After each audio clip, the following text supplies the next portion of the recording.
அண்ணன் விஜய் அவர்களே, கழக பொதுச் செயலாளர் ஆனந்த் அண்ணா அவர்களே, உயர்மட்ட நிர்வாக குழு தலைமை ஒருங்கிணைப்பாளர் அண்ணன் செங்கோட்டையன் அவர்களே, தேர்தல் மேலாண்மை பொதுச் செயலாளர் சகோதரர் ஆதவ் அர்ஜுனா அவர்களே, இணை பொதுச் செயலாளர் நிர்மல்குமார் அவர்களே மற்றும் மாவட்ட மாநில கிளை கழக நிர்வாகிகளே, உங்கள் அனைவருக்கும் என் பணிவான காலை வணக்கங்கள். கொஞ்ச நாளைக்கு முன்னாடி ஒரு பத்திரிகையாளர் என்னை பார்த்து கேட்டார். அப்போ நமக்கு சின்னம் வரல. சார், ஒருவேளை உங்களுக்கு ஒரு பொது சின்னம் வந்துச்சுன்னா எப்படி தமிழ்நாடு ஃபுல்லாக கொண்டு போவீங்க அப்படின்னு கேட்டார். நான் சொன்னேன், பொறுத்திருந்து பாருங்க அப்படின்னு நான் சொன்னேன். தேர்தல் ஆணையம் எப்போ அறிவிச்சதோ அடுத்த நிமிடம் தமிழ்நாடு மட்டும் இல்லை, இந்தியா ஃபுல்லா மட்டும் இல்லை, வேர்ல்ட் லெவலில் நம்ம ட்ரெண்டிங் ஆச்சு இந்த விசில்.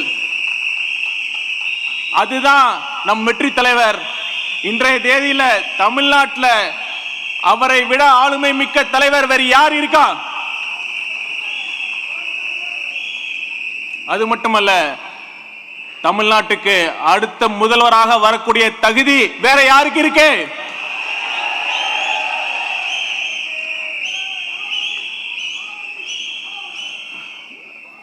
சொல்லுவாங்கல்ல, அவன் சும்மாவே ஆடுவான், அவன் காலில் சலங்க வேற கட்டிட்டா கேட்கவா வேணும் அப்படிம்பாங்கல்ல. நம்ம டிவிக்கே நிர்வாகிக சின்ன வரத்துக்கு முன்னாடி சும்மா கில்லி மாதிரி தெரி மாதிரி வேலை செஞ்சுட்டு இருந்தாங்க. இப்ப நமக்கு சின்ன வேற வந்துருச்சு, சும்மா கலக்குன்னு கலக்க போறோம்.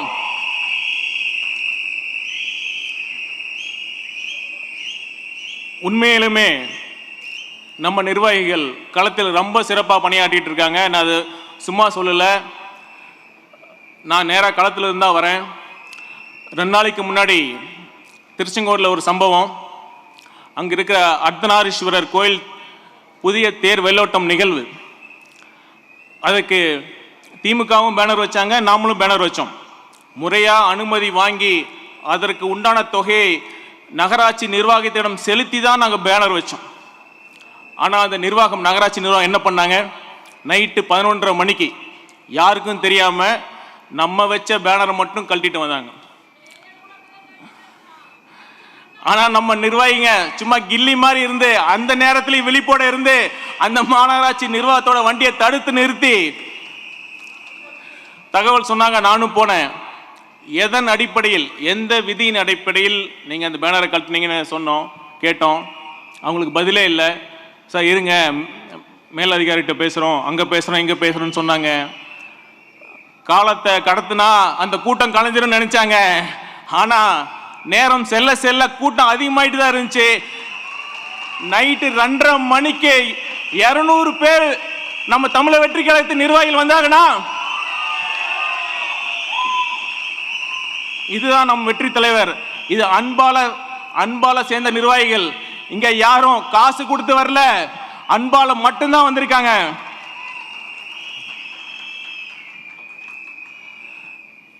தேர்தல் ஆணையத்திற்கு ஒரு நன்றி சொல்லணும். ஏன்னா இந்த சின்னத்துக்கு ஒரு சிறப்பு இருக்கு. இப்போ பார்த்தீங்கன்னா விசில் எப்போ ஊதுவாங்க, ஒரு மேட்ச் நல்லா விளையாடிட்டு இருந்தா ரெஃபரி அமைதியாக தான் இருப்பார். எப்போ ஃபவுல் நடக்குதோ அப்போதான் விசில் ஊதப்படும்.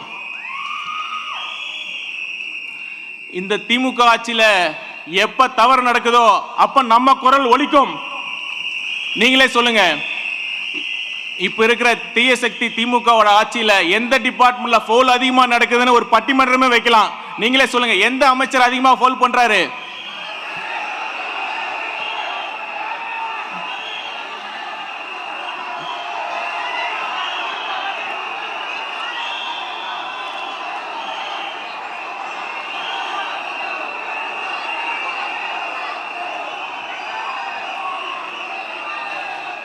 அதெல்லாம் கூட சின்ன ஃபோல் தான். ஆனா பெரிய ஃபோல் யார் தெரியுமா பண்றாரு?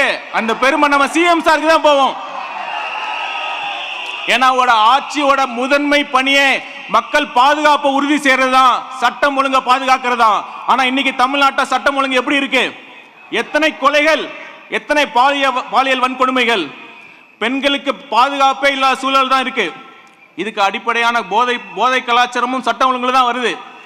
ஆனா நம்ம சிஎம் சார் அமைச்சரவையில் இருக்கிற ஒரு சுகாதாரத்துறை அமைச்சர் சொல்றாரு தமிழ்நாட்டில் கஞ்சாவே இல்லையாம். அந்த அளவுக்கு ஒரு அமைச்சர் இருக்கார். இல்ல, நானும் ஒரு நிர்வாகத்தில் இருந்தவன் தான், அந்த முறையில் சொல்றேன். எந்த ஒரு ஆட்சியிலும் சில தவறுகள் சில குற்றங்கள் நடக்கலாம். ஆனா ஆட்சி நிர்வாகம் அவங்களுடைய வேலையை கரெக்டா பண்ணாங்களாக தான் கேள்வி. இப்ப ஒரு சிஎம், அவர் தான் காவல் மந்திரியா இருக்காரு, இது வரைக்கும் ஏன் ரெகுலர் டிஜிபி அப்பாயிண்ட் பண்ணல? இதே மேடையில் மனம் வருந்தி ஆதங்கத்தோட நாம பதிவு பண்ணோம், மற்ற எதிர்கட்சிகளும் பதிவு பண்ணியிருக்கோம். ஆனா இது வரைக்கும் சிஎம் சார் அசரவே இல்லை. வேற என்னதான் பண்றது? வேற ஸ்டைல்ல கேட்டு பார்ப்போம். நம்ம வடிவேல் சார் ஒரு இதுல சொல்லுவார், ஒரு வைன் ஷாப்ல நைட் மாட்டிப்பாரு. வைன் ஷாப் ஃபோன் பண்ணி, ஹலோ பிரபா வைன் ஷாப் ஓனருங்களா, கடை எப்போ சார் திறப்பீங்கன்னு கேட்பாரு. அதே மாதிரி நம்ம சிஎம் சாருக்கு ஆஃபீஸுக்கு ஃபோன் பண்ணி, CM sir, hello CM sir, எப்போ சார் தமிழ்நாட்டுக்கு ரெகுலர் டிஜிபி போட போறீங்க? நம்ம எல்லாரும் கேட்கணும்.